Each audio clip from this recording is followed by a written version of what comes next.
si on veut toucher les étoiles, il faut un tremplin de matière.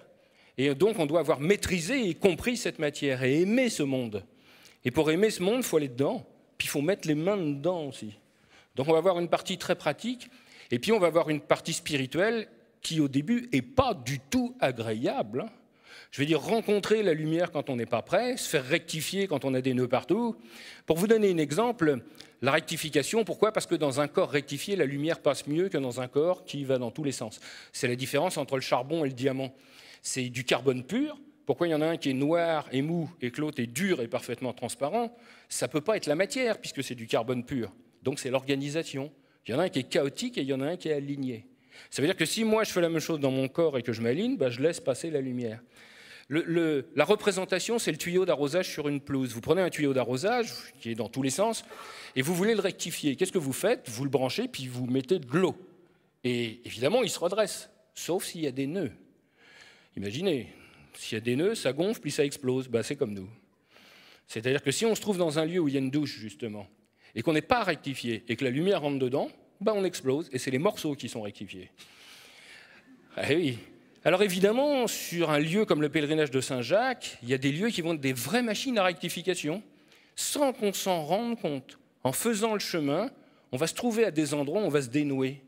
Mais ce n'est pas du tout confortable, c'est comme un lavabo, vous savez, quand vous mettez du produit pour que ça sorte. Le premier truc qui sort, ce n'est pas l'eau pure, hein. C'est tout ce qui est sale, toutes les cochonneries, et nous c'est pareil. Et le premier travail qu'on va faire, c'est « mais qu'est-ce que je fous là? Mais pourquoi je suis venu ?» Alors après on pense « oui, mais si je rentre, je vais passer pour quelqu'un, on va dire « ah là, il n'a pas de constance », on a des tas de motivations qui ne sont pas bonnes, mais on continue, un pas devant l'autre.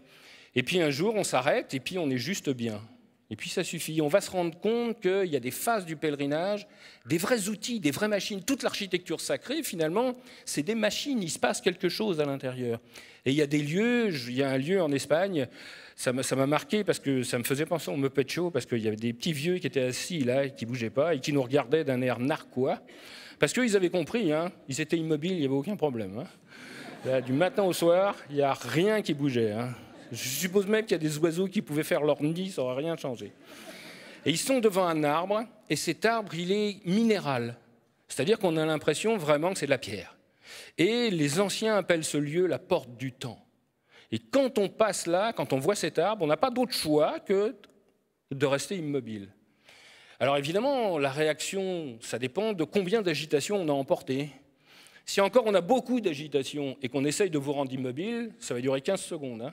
Puis après, ça va vous énerver. Parce que c'est l'histoire du lavabo de tout à l'heure, ça commence à sortir.